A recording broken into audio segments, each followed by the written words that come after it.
मुख्यमंत्री नीतीश कुमार ने घोषणा की है कि बिहार के 59,000 बेरोजगारों को चिन्हित कर उन्हें रोजगार चलाने के लिए 2-2 लाख रुपए का ऋण दिया जाएगा। आखिर सरकार की घोषणा तो हो गई, लेकिन घोषणा के बाद जब ऋण लेने के लिए पहुंचते हैं बेरोजगार युवा, तो उनको क्या क्या परेशानियां होती है, इसके लिए हमारे साथ कुछ युवक जुड़े हुए हैं, हम उनसे बातचीत करेंगे। अरविंद जी, बिहार सरकार की घोषणा है, स्वागत योग्य घोषणा है, लेकिन तमाम कठिनाइयाँ आती है, क्या क्या दिक्कतें होती है इसको जान।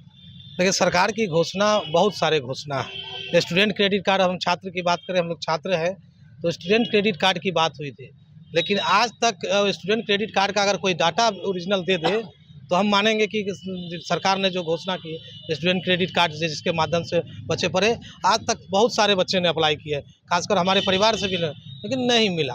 तो योजना अभी चुनाव को लेकर के ये घोषणा होना एक वाजिब है, क्योंकि हर चुनाव में ये घोषणा होती है। लेकिन इस कठिनाइयों में और कठिनाई करने के बाद भी छात्र को या युवाओं को उपलब्ध हो जाए रोजगार के लिए, चाहे किसी भी तरह की जो रोजगार के लिए योजना दिए जा रहे, तब ये लोग मानेंगे कि आज जब तक नीतीश कुमार जिस तरह से 2000 से लेकर के 2010 तक जो उनकी कार्यकाल रहा, उस कार्यकाल में कोई सवाल नहीं उठा सकता मुख्यमंत्री के।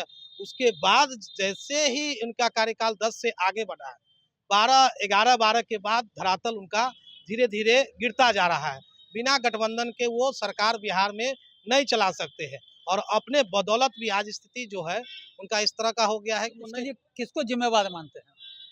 मुख्यमंत्री के दल बदलने का पहला सिलसिला, उसके बाद लगातार बिना लोगों की जानकारी के नए कानून बनाना और कानून का पूरी तरह से पालन नहीं होना, खासकर शराबबंदी सीधा एकाएक। नहीं, आज का जो मुद्दा है वो है कि बेरोजगारी को समाप्त करने के लिए ऋण देने की घोषणा हुई है।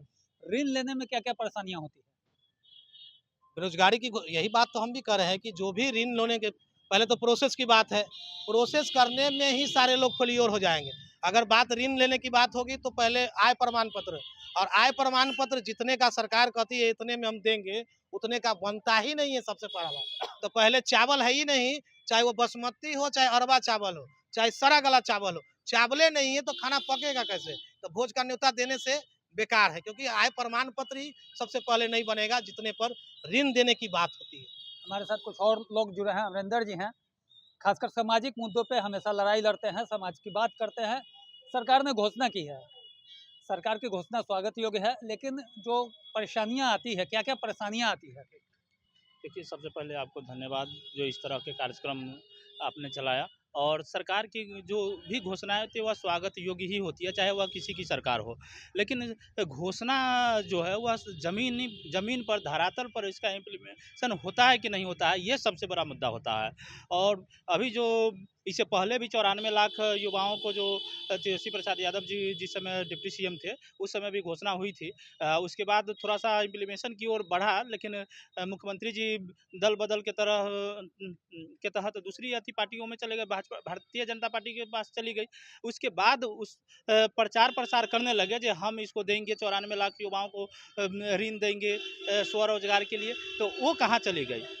उसमें भी कई तरह के बाधाएं उत्पन्न होती थी। उसमें अंचल कार्यालय से, चाहे वह बिहार के किसी भी अंचल कार्यालय हो, उसमें बिना रिश्वत दिए आपका आय प्रमाण पत्र निर्गत नहीं होता था, और आय प्रमाण पत्र भी वह 1.5 लाख से अधिक होता था, जबकि 59,000 से नीचे जब तक आय प्रमाण पत्र आपका नहीं रहेगा तब तक फिर ये ऋण नहीं मिलेगा। तो फिर इसमें बाधाएं जो उत्पन्न होती है, कई बार शिकायत करने के बावजूद, मैं तो कई बार शिकायत किया भी मुख्यमंत्री के पास और अपर मुख्य सचिव के पास भी किया, लेकिन इसके बाद कार्रवाई क्यों नहीं होती है? क्योंकि माननीय मुख्यमंत्री जी अब जो है किस अवस्था में चले गए हैं, मुझे लगता है कि जो इस अवस्था में चले गए हैं उसका उल्लेख करना मुझे नहीं लगता है कि जो ठीक है।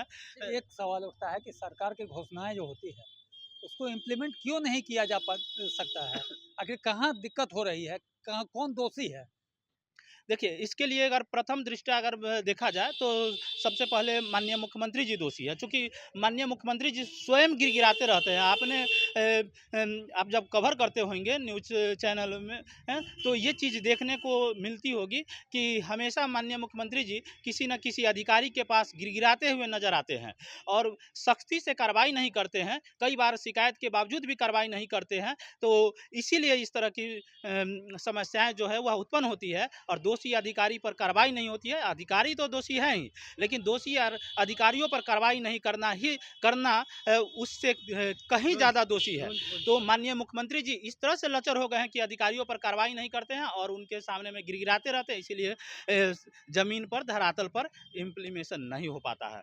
मुकेश जी एक बात बताइए, अभी आप लोगों ने और लोगों की बात सुनी, आखिर फैक्ट क्या है, सच्चाई क्या है? अधिकारी की बात पूरी तरह मुख्यमंत्री तक नहीं पहुंच रही है, सरकार तक नहीं पहुंच रही है, या सरकार को जो सूचना मिल रही है वो काल्पनिक सूचना मिल रही है, गलत सूचना मिल रही है?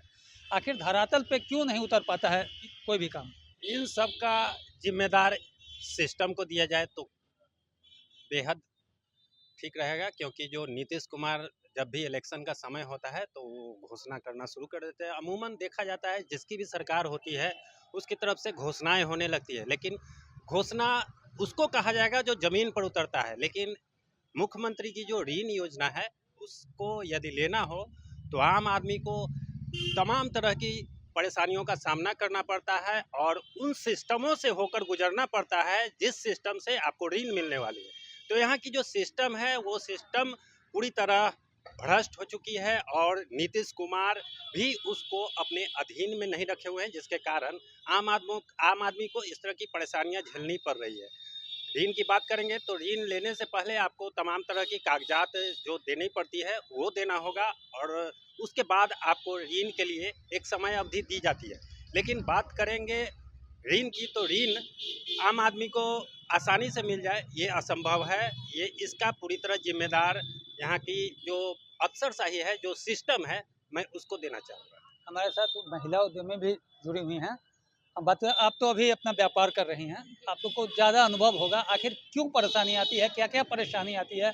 उद्योग लगाना होता है तो प्रोजेक्ट रिपोर्ट तैयार करने से लेकर के उसको बैंक में पहुंचाने तक क्या क्या दिक्कतें आती है? क्या ना एक्चुअली अभी कोई भी आप बिजनेस स्टार्ट करते हैं उसके लिए लोन के लिए आप फॉर्म फिल करते हैं, तो उसमें सबसे पहले परेशानी ये होती है कि जो डॉक्यूमेंट्स बनवाने जाते हैं, पहले ऋण लेने के लिए डॉक्यूमेंट्स पूरा करना पड़ता है, तो उसमें दिक्कतें आती हैं कि जल्दी तो डॉक्यूमेंट्स पूरा हो नहीं पाता। कोई भी पेपर बनवाने जाइए, जैसे आवासीय वगैरह हो गया, तो उसके लिए पहले घूस देना पड़ता है और कर्मचारी लोग घूस लेते हैं, फिर टाइम पे तो बनता ही नहीं है और काफ़ी टाइम मशक्कत करने के बाद बन भी जाता है। तो बहुत सारा ऐसा दिक्कतें आती हैं ऋण लेने के लिए, जो आम आदमी को बहुत दिक्कतें होती हैं।